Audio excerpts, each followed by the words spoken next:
तो रिसेंटली मुझे एक स्टूडेंट ने कनेक्ट किया 1-to-1 काउंसलिंग वाले ऑप्शन के थ्रू, और उन्होंने मुझसे पूछा कि सर मुझे क्लिनिकल डेटा एनालिस्ट बनना है और मैं कंफ्यूज हूँ कि मैं बायोटेक्नोलॉजी कंटिन्यू करूँ या मुझे BCA करना चाहिए। तो आज मैं इस वीडियो में आपको मेरे एक्सपीरियंस से बताऊंगा कि मैंने जो पढ़ाई की थी और फिर जब मैंने एज अ स्टैटिस्टिकल प्रोग्रामर अपने कैरियर को स्टार्ट करने का सोचा या क्लिनिकल साइंस प्रोग्रामर, तो मेरे जो एजुकेशन है उसका कितना कंट्रीब्यूशन था। तो इस वीडियो से जिनको भी कंफ्यूजन है ना कि मैं जो पढ़ाई कर रहा हूँ, और इस वीडियो में आपको ये भी बताऊंगा आप जो पढ़ाई कर रहे हो उसका कितना वैल्यू है या क्या वो रियली वर्थ करता है, या आपको जो भी बनना है कैरियर में ग्रोथ चाहिए, डेवलपमेंट चाहिए, तो वो कितना कंट्रीब्यूट करेगा और किस चीज़ पे फोकस करना चाहिए। इन सारे क्वेश्चंस का आंसर आज के इस वीडियो में आपको मिलेगा। सबसे पहले मैं ये बताता हूँ कि देखो, आप पढ़ाई जो भी कर रहे हो, लेट सपोज मेरे एक्सपीरियंस से बताऊँ तो मेरी डिग्री जो है that is mechanical engineer BTech. तो मैंने बीटेक किया था एंड 2019 में मेरा अराउंड पास आउट हुआ था बीटेक इन मैकेनिकल।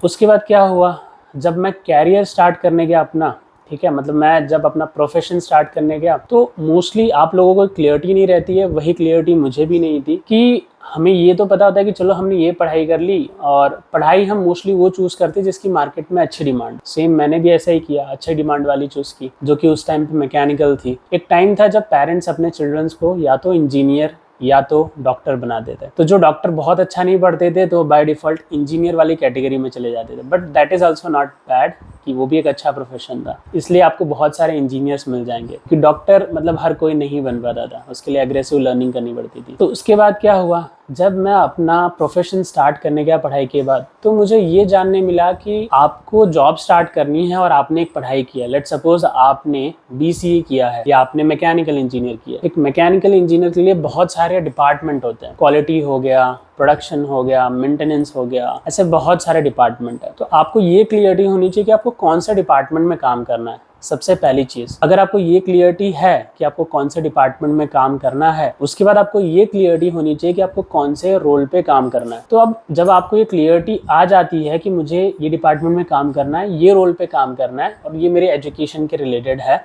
ठीक है, या नहीं भी रिलेटेड है तो भी, तो आपको क्या करना है, वो जो रोल है जिस पे आप काम करना चाहते हो उस रोल पे कोई पर्टिकुलर स्किल चाहिए होगी, ठीक है। तो वो स्किल्स एक्वायर करनी है, जैसे कि क्लिनिकल डेटा एनालिस्ट या क्लिनिकल साइंस प्रोग्रामर, उसको ग्लोबली स्टैटिस्टिकल प्रोग्रामर भी बोलते हैं और क्लिनिकल साइंस प्रोग्रामर भी बोलते हैं। तो इस रोल पे काम करने के लिए आपको मस्ट है साइंस सॉफ्टवेयर का नॉलेज होना चाहिए, उसमें बेस, एडवांस और क्लिनिकल का नॉलेज होना चाहिए, और टेबल लिस्टिंग भी आने चाहिए along with SDM Adam data set. तो ये रिक्वायरमेंट है ये पर्टिकुलर रोल। सिमिलरली जो भी रोल आप चूज करते हो ना, तो उसकी कुछ रिक्वायरमेंट होती है। लेट सपोज आपको डेटा एनालिस्ट बनना है, तो डेटा एनालिस्ट में भी बहुत अलग अलग होते हैं। एक होता है कॉमन डेटा एनालिस्ट, एक होता है क्लिनिकल डेटा एनालिस्ट। तो क्लिनिकल डेटा एनालिस्ट और एक कॉमन डेटा एनालिस्ट में बहुत डिफरेंस होता है। क्लिनिकल डेटा एनालिस्ट को एडिशनल नॉलेज होना चाहिए जो कि एक नॉर्मल डेटा एनालिस्ट को नहीं होगा तो भी चलेगा। दोनों का काम करने का तरीका, जो फंडामेंटल्स है ना, वो एकदम सेम है, ठीक है, दोनों डेटा एनालिसिस ही करते हैं। बट क्लिनिकल डेटा एनालिस्ट जो होता है या स्टैटिस्टिकल प्रोग्रामर होता है, उसको कुछ रूल्स, कुछ चीज़ें होती है, कुछ गाइडलाइंस होती हैं, कुछ डॉक्यूमेंट्स होते हैं, वो सारी चीज़ें पता होनी चाहिए काम करने से पहले। तो सिमिलरली इन शॉर्ट में ये कह रहा था कि कोई भी जो रोल आप चूज करते हो ना, उसकी कुछ रिक्वायरमेंट होती है, वो नॉलेज होना चाहिए। और इसमें आपके एजुकेशन का कितना कंट्रीब्यूशन होता है, तो देखो एजुकेशन का अच्छा खासा आपने जो भी पढ़ाई की है, लेट सपोज आप बायोटेक्नोलॉजी करो, आप MCA करो, आप मैकेनिकल करो, अगर आपने ठान लिया है कि ठीक है मुझे ये रोल पे काम करना है, तो सबसे बड़ा काम ये, आपको ये नहीं सोचना है कि मैंने एजुकेशन किस फील्ड से बीटेक किया है, या मैंने बायोटेक्नोलॉजी किया है, या मैंने इंजीनियरिंग कुछ भी किया हो, स्टैटिस्टिक्स किया है। अगर आपको पता है मुझे इस रोल पे काम करना है, ये रोल मुझे अच्छा लग रहा है, तो आपको देखना है क्या रिक्वायरमेंट है, वो स्किल एक्वायर करनी है। आपका एजुकेशन का उस पर कॉन्ट्रीब्यूशन ज्यादा से ज्यादा कितना होगा पता है, 20 to 30%, और आपके स्किल का कॉन्ट्रीब्यूशन कितना होगा पता है, 80% मान के चलो। यानी आज के टाइम पे मार्केट में स्किल की ज्यादा वैल्यू है। देखो सीधी सी बात है, हर कंपनी चाहती है कि मैं जिस रोल पे इस बंदे को रखने वाला हूँ या रखने वाली हूँ, उसको काम आना चाहिए। क्योंकि डिग्री जो आपने पूरी की है, जो आपने पढ़ाई की है डिग्री की, सही बोलूं तो उसका पेपर से ज्यादा वैल्यू कुछ नहीं होता। अगर आपने जो पढ़ाई की है, आपने उसको मन लगा के पढ़ा है, आप उसमें इंटरेस्टेड थे, आप उसमें कुछ करना चाहते थे, तो ही उसका कुछ वर्थ है।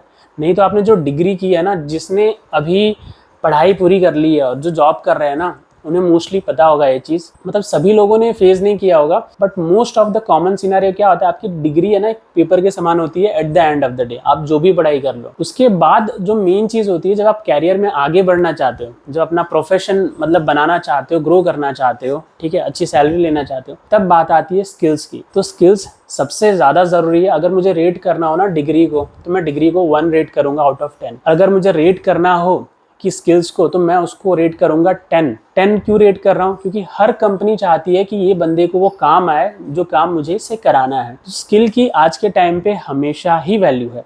डिग्री की वैल्यू आपकी तभी होती है जब आपने इंटरेस्टिंगली उसको पढ़ा था, जब आपने उसको खुद चूज़ किया था, ना कि आपके पेरेंट्स ने, आपके किसी कलीग ने आपने सजेस्ट किया था तो फिर आपने चूज़ कर लिया था। तो मेरा उन सभी को सजेशन है जो पढ़ाई कर चुके हैं और सोच रहे हैं कि मुझे इस चीज़ में कैरियर बनाना है, या जो पढ़ाई कर रहे हैं। आप जो पढ़ाई कर रहे हो, ठीक है, आपने अगर चूज़ कर लिया, स्टार्ट कर दिया, कोई टेंशन की बात नहीं है। आप फोकस करो कि मुझे क्या स्किल चाहिए जो मुझे पर्टिकुलर जॉब रोल पे काम करना है। लेट्स सपोज आपको सैस पे काम करना है या क्लिनिकल CRO इंडस्ट्री में काम करना है, क्लिनिकल सैस, तो बेस, एडवांस, क्लिनिकल या टेबल लिस्टिंग, ये जो रिक्वायरमेंट्स हैं वो चीज़ें आपको सीख लेनी है, उस चीज़ की ट्रेनिंग ले लेनी है। अगर खुद से सीख सकते हो तो खुद से सीख लो, ठीक है, क्योंकि हमेशा ध्यान में रखो, आपने जो पढ़ाई की है उसकी वैल्यू 10% है, आपकी जो स्किल है उसकी वैल्यू 90% है। तो हमेशा आपके स्किल की वैल्यू ज़्यादा है। तो आपको कभी भी ये नहीं सोचना है कि मैंने ये पढ़ाई है तो मैं ये नहीं कर सकता। उस हिसाब से सोचो कि मैंने मैकेनिकल इंजीनियरिंग किया था, ठीक है, मेरा एजुकेशन मैकेनिकल का, तो मैंने इस रोल पे काम किया स्टैटिस्टिकल प्रोग्रामर।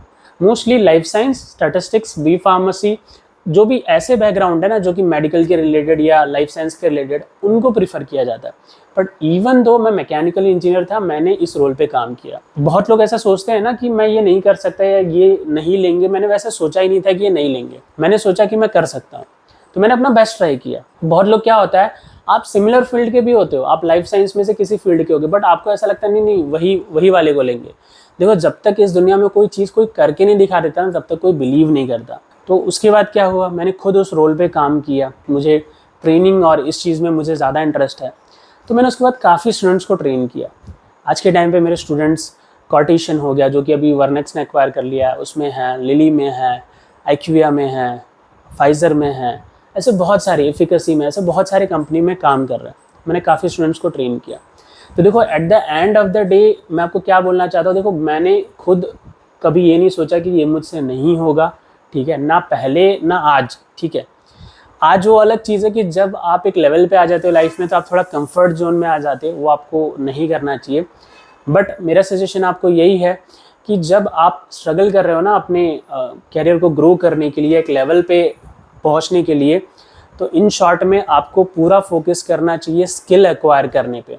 आपको कभी भी ऐसा नहीं सोचना है कि आप ये नहीं कर सकते हो, भले ही आपको 100 लोग क्यों ना बोले कि तू ये नहीं कर सकता, आप वो चीज़ कर सकते हो, आप उस रोल पे काम कर सकते हो। नो डाउट आपको टाइम लगेगा, आपको पेशेंस रखना पड़ेगा, और मेक श्योर कि इस जर्नी में आप कुछ जो बनना चाहते हो, तो आप खाली ना बैठो, आप कुछ ना कुछ कर रहे हो, अगर आपका एजुकेशन पूरा हो गया हो तो आज की वीडियो में यही बताना था कि आपकी डिग्री 10% वैल्यू करती है मार्केट में, और स्किल मार्केट में 90% वैल्यू करती है। तो आप कहीं से भी जो भी पढ़ाई कर रहे हो, पढ़ाई करो, at the end of the day skill पे फोकस करो, ये जानो कि मुझे किस रोल पे काम करना है, बिकॉज वही चीज़ आपको एंड ऑफ द डे काम आएगी, जो मुझे भी काम आई।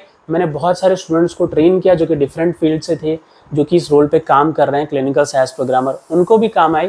तो यहाँ पे तो हम एक पर्टिकुलर रोल की बात कर रहे हैं, बट आप इन कॉमन कोई भी एजुकेशन से हो सकते हो, आप किसी भी रोल पे काम कर सकते हो मोस्टली। तो आशा करता हूँ आज की इस वीडियो में आपको कुछ ना कुछ सीखने ज़रूर मिला हो। तो मिलते हैं अगली वीडियो में, तब तक के लिए बाय बाय दोस्तों।